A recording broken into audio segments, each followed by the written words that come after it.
Joining us now to review some of the headlines of today's newspapers from around the world is Arise News analyst Emmanuel Efeni. Good morning, Emmanuel.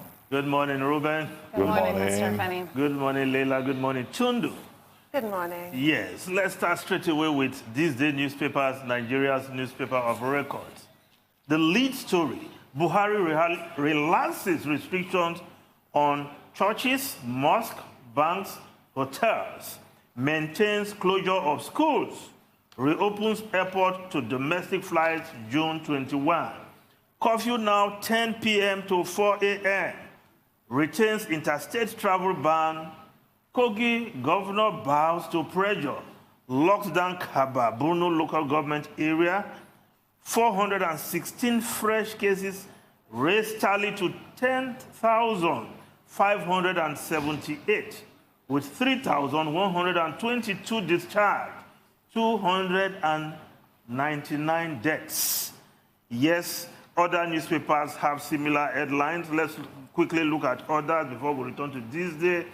Yes, Daily Independent newspaper, federal government relaxes restriction on worship centers. Interstate travels remain banned. Curfew now between 10 p.m. and 4 a.m.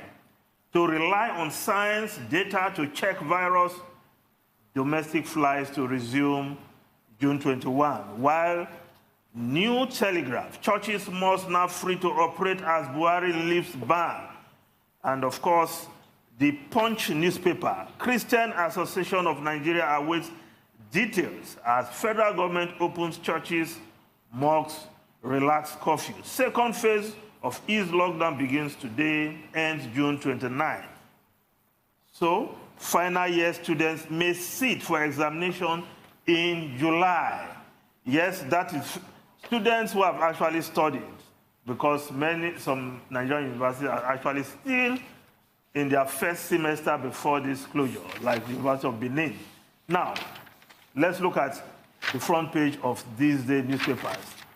Yes, the relaxation on restrictions. Yes, churches, mosques, banks, hotels grabbing the headline because for now, churches can reopen, mosques can reopen, but the details of the protocols, I think they are yet to be worked out by the states, the various states.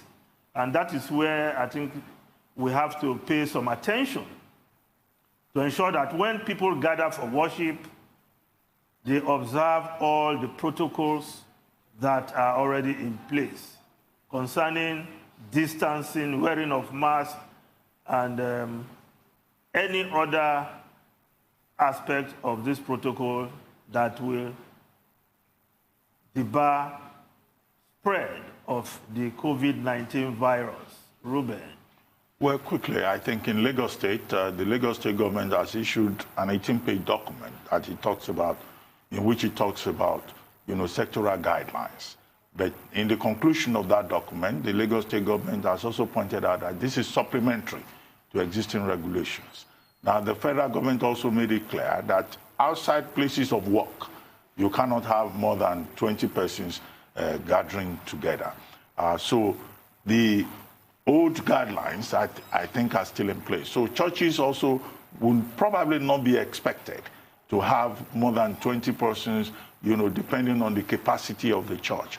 But however, we understand that there has been some kind of conversation between, religious leaders and the federal government as to how these churches and mosques and other places of religious worship would be reopened. The fear is whether or not this will be abused and whether this can be enforced when those places of religious worship reopen. But the caveat that the government offered is that this reopening of religious places of worship between June 2 and June 2nd and June 29 will be subject to review. And I think that the religious leaders should take special notice of that. Secondly, it was also said that, air travel, domestic air travel, will be reopened. June 21. On June 21. But I also hope that they have worked out the necessary protocols.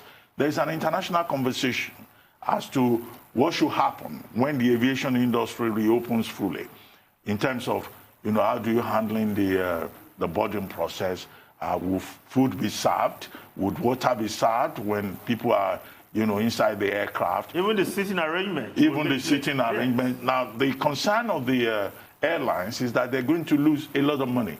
So would, air tickets be priced much higher? And what would be the implications of all of that for tourism? Then there is a class question. When Boss Mustafa said airlines will now begin to operate, people asked the question, if you allow rich people to fly up and down Nigeria, what then happens to ordinary people that you have locked down? Because the interstate travel ban is still in place.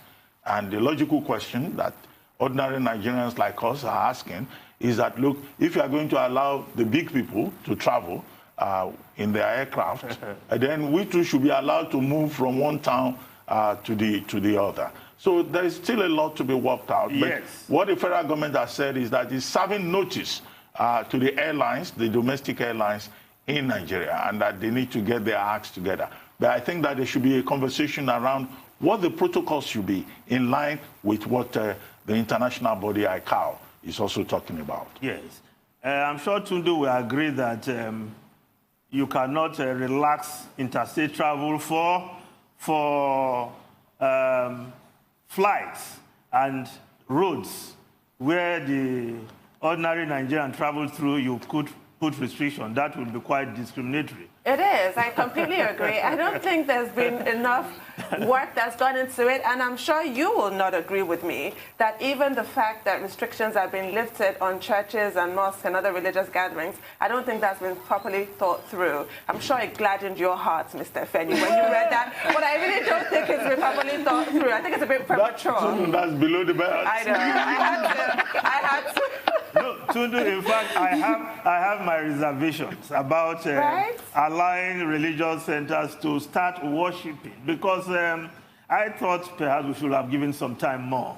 So do I. I was a bit surprised. I didn't expect that to come out of the briefing. Yes, because I don't, you can pray anywhere and God will answer your prayer. So we shouldn't have been too much in a hurry to open religious centers. I think, if I have to say that myself, Ruben, we elders were also conscious of safety. That's how I said,